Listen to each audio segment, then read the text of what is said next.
Oh,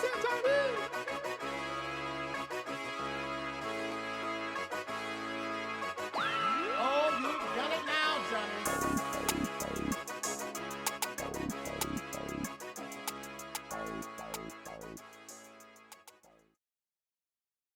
Welcome to the breakdown with Jay and Nell, where we'll discuss all of your NFL and NBA news. Tap in if you want to get to the breakdown. Welcome to the breakdown with Jay and Nell. I'm Jay, And I'm L. and today, you guys, we're gonna talk about the UFL, some takeaways from that. We're gonna talk about L's experience from the UFL game he attended. We're gonna talk to you guys about some NBA games and the Stephon Diggs trade, and we're gonna also talk about the Kansas City Chiefs potentially moving from Kansas City. But that's just you know smoke screen. Not sure that's gonna happen or not. But first, go get into L's experience with the UFL. So L, share your experience with our viewers. Well, my experience was this. It was a great atmosphere. The tickets were reasonably priced. Um, the Arlington Renegade didn't win, but it was still a great experience. I would highly recommend it. Um, I'm definitely gonna try to get Jay to come out with me to the next one. If you're looking for some football and you want something reasonably priced and good and and entertaining, I recommend it. Yeah, you said those tickets were like $20, right? Yeah, like 22. I spent like the total price was 29 and 90 cents. I think it was.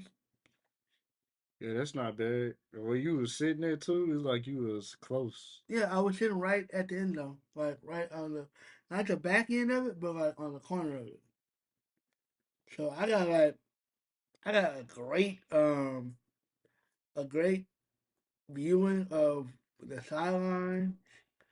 Like it wasn't crowded. It was definitely worth the money. Yeah, well, I'm glad you enjoyed it. I'm The sorry. food was pretty good too. Oh, what you have? I had they had a chili cheese hot dog combo where you got a chili cheese hot dog, some uh kettle corn chips, I mean kettle chips, and uh and a Sprite. Well, the Sprite was separate, but you got the dog and the chips was what the basket was. I was looking for the chili cheese nachos, but they didn't have any more cheese left. So I said, okay. Okay, that sounds good. Um, yeah, I'm definitely gonna make the next trip with you.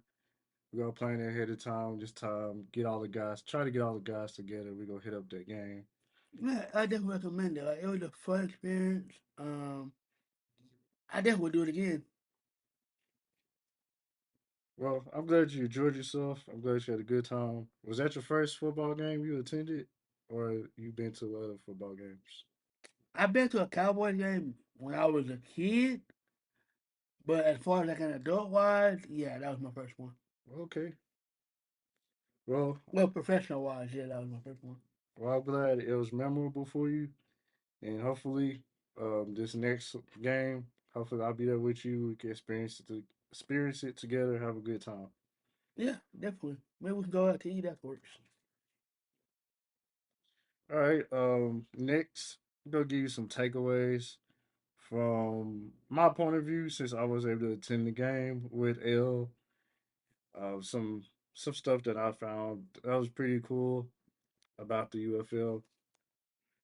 So first thing I noticed while watching the game was that the fans can hear the plays actually being called from the coaches to the players. I felt like that was cool. Um, they had the coaches mic'd up, which I thought was cool. The next thing I found was cool is the super challenge, and that's when coaches can challenge any call or no call during any point of the game. So say pass interference should have been called, the coach can challenge that. They can review it and then overturn that call if they feel like that call needs to be overturned. So I find that cool. Lastly, I like the review technology from the UFL. They use 4K cameras to review the play calls, and they also use the cameras to help determine first downs and where to spot the football. I find that cool, and I'm sad that the Renegades they lost their first game to the Stallions, 27-14. But hopefully they can win this weekend. But are there any takeaways you have, L? No, you just about hit everything on the head.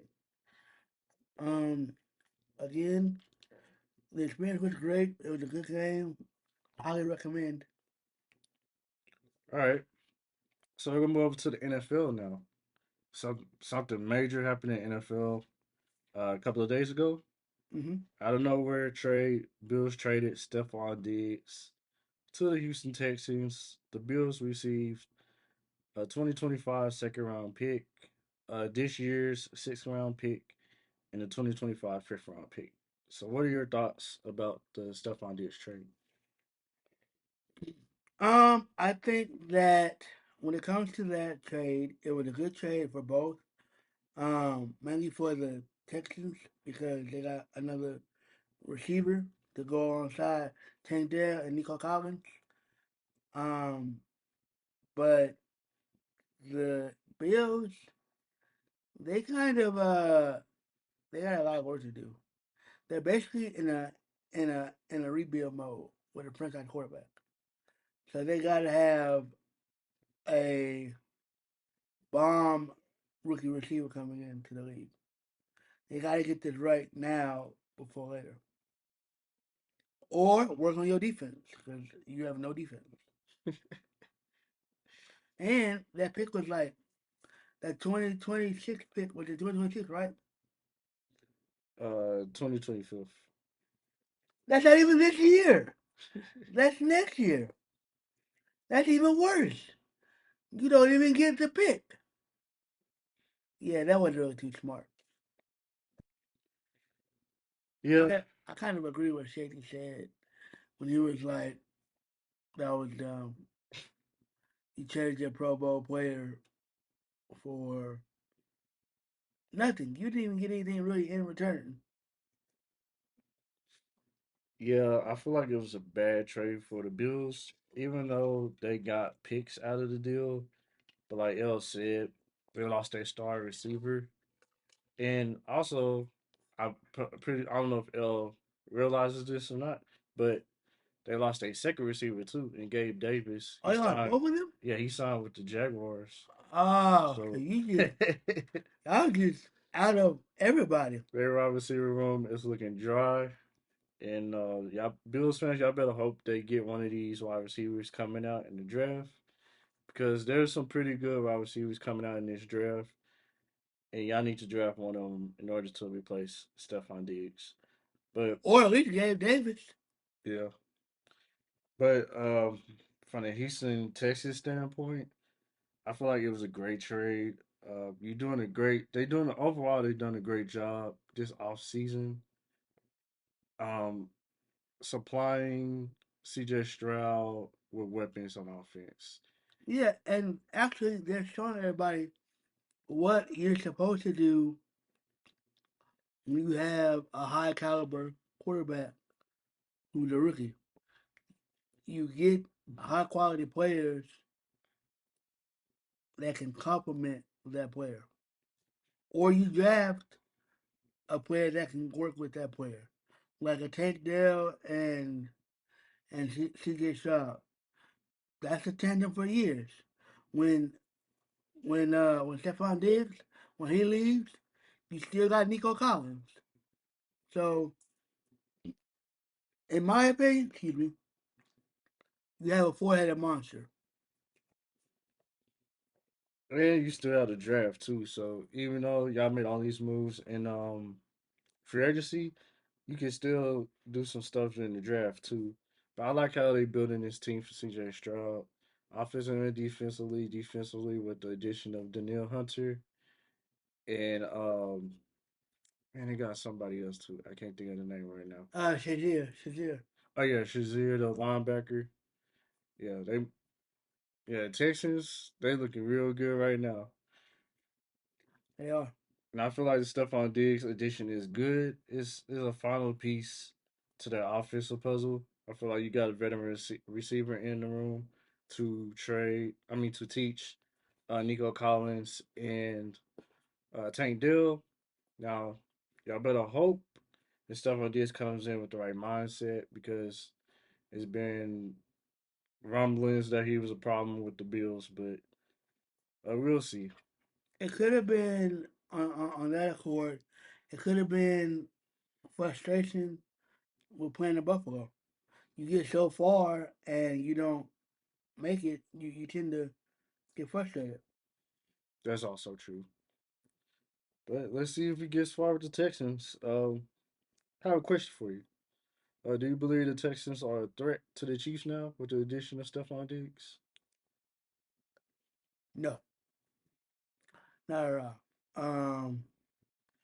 I think it's still Baltimore. That's gonna be your best competition, but they're definitely like in the top three: Chiefs, Ravens, and Texans. But nobody else really has the weapons and the record to get that far. I'm gonna go with the Texans, man. I know on paper they look great. I like to see the product on the field. But on paper they look great. I would pick their offense right now over the Baltimore Ravens offense because I feel like they'll be more well rounded on offense. I know Baltimore got Derrick Henry, but still they don't. I mean they have Zay Flowers, but I would like for them to get another like big physical receiver because I feel like got nothing but speed guys in that receiving corps. I feel you. So let me ask you this: do you think if you take away Travis Kelsey, or if a team can take away Travis Kelsey, that the Chiefs can still go as far? I'm gonna say no because I still don't trust that wide receiver room. Like it's still young, and they cut MVS, so they don't have him no more. They still have the young receivers they drafted, Scott Moore and Rasheed Rice. Hmm.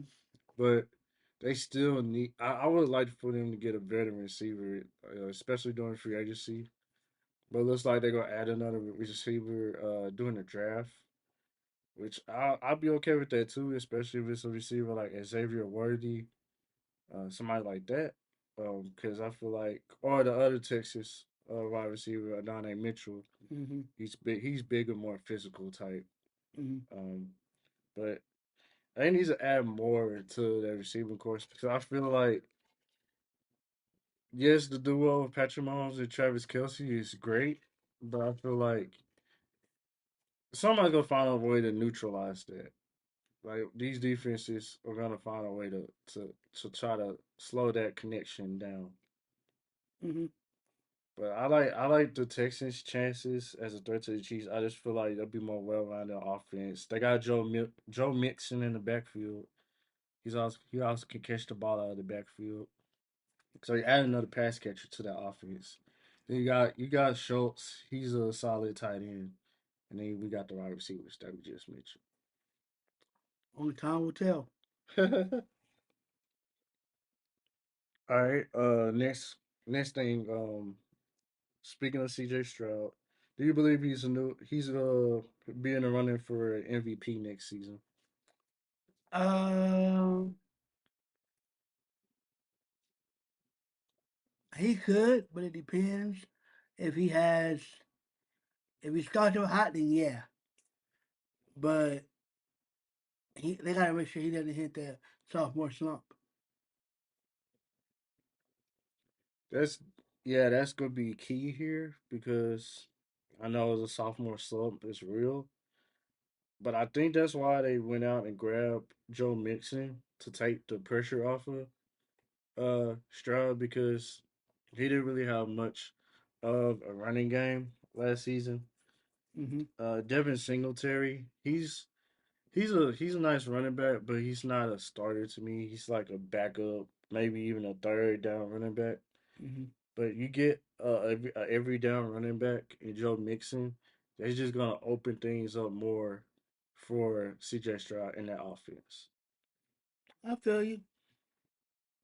I definitely feel you. You could be right. That's definitely gonna take pressure off of the young quarterback. Yeah, and that's what you want. Less pressure makes it easier. All right, last thing we're gonna hit on about the this topic. How do you feel? How like what's the Bills' plans now with replacing Stephon Diggs? They are in rebuild mode, in my opinion. Yeah, they still got Josh Allen, but they definitely need some some complimentary pieces for him. Because without that, you're not going nowhere. You'll mess around and be the last in the East.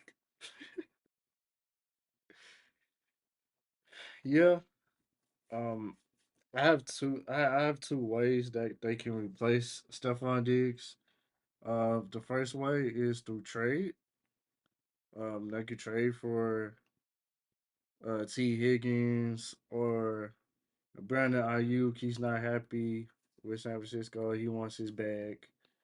Those are two options right there that are more established, more veteran. Not gonna say they're gonna replace what Diggs did in Buffalo, but at least you have a solid wide receiver.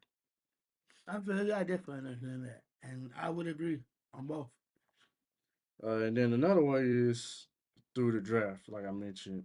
Hmm. Uh, they get one of these receivers like Mitchell from Texas. Probably not worthy because he may be gone by the time Buffalo picks. Hmm. But receiver like that, or Troy Franklin from Oregon, or Keon Coleman from Florida State. Hmm. Those are some good receivers, but unless they trade up and get one of the big dogs, I don't see them getting like a receiver like they definitely like get Marvin Harrison Jr. because he's top five. Yeah, he's gonna be gone and to Arizona probably. Yeah, they're not gonna get the wide receiver from Washington. Ron Madunze, they're not gonna get him. Nah, So both of them gonna be gone. The top few receivers are gonna be gone yeah, way before they pick. yep.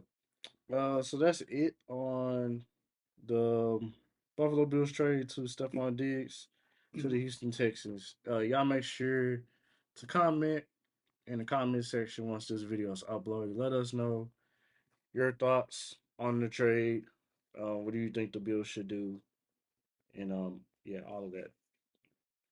But next, we're gonna move over to our NBA games review for the week. So, L, go ahead and kick us off with your game review. I had the Denver Nuggets versus the Clippers. Man, and let me tell y'all, that was a great game.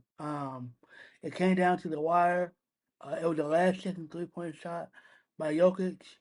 It didn't go in, but the fact that you made it competitive says everything. The final score was 102 to 100. Jokic was the leading scorer for the Nuggets. He had 30 or 28, and I think Paul had like 30 for the Clippers. Again, it was a heck of a game. What says you, Jay? It sounds like a good game. I know the Clippers are trying to hold on to that fourth seed in the West. Have teams like the Mavericks and other teams creeping up on them for that fourth spot. in the West. But they was able to pull out the win last night against the Nuggets. So good for them. It's always a good time when those two teams match up. They have great players on both teams, and I'm just ready for the playoffs, honestly. But I'm gonna get into my game. I watched the Hawks and the Mavericks. As y'all can see, rocking the Mavericks today, y'all. Horrible. Nobody told him to wear that. MFLs for life, baby.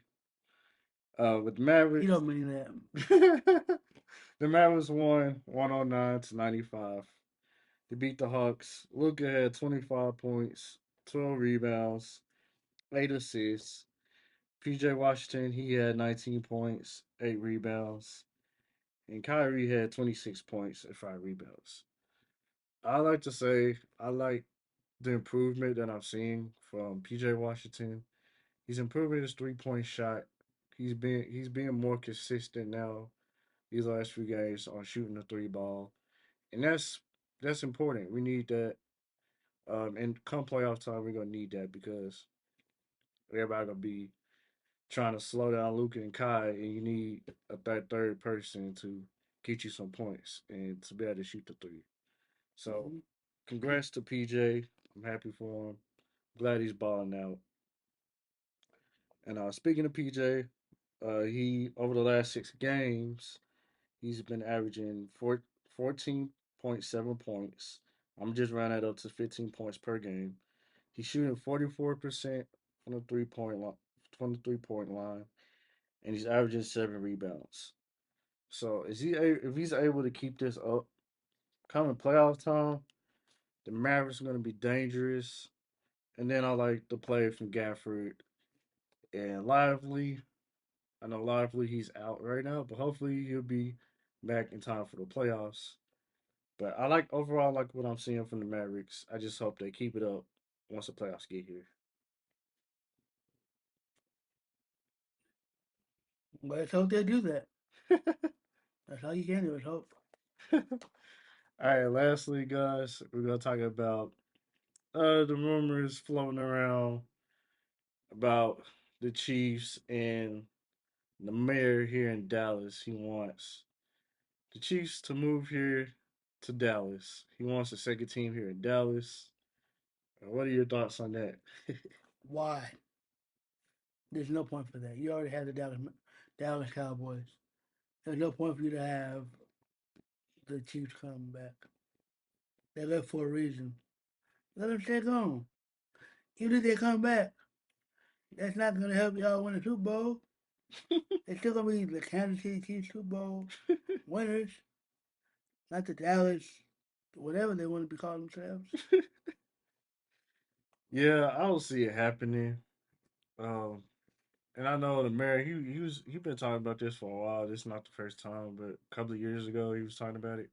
He wanted a second team here in Dallas, but I don't see it happening no time soon.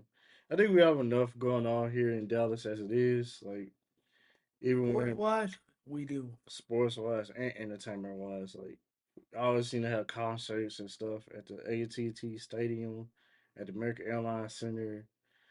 Adding another team into the mix, that's gonna cause I think it'll cause chaos. Uh, And it's unnecessary. yeah. Even though the Cowboys not winning, I still gotta rep them, you know. He has no choice.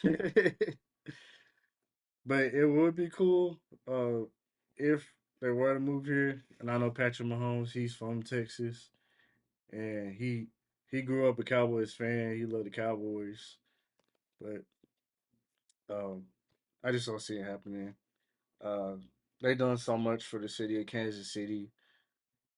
They have a loyal fan base. Mahomes, I think he's a part-time owner of their baseball team, the Kansas City Royals.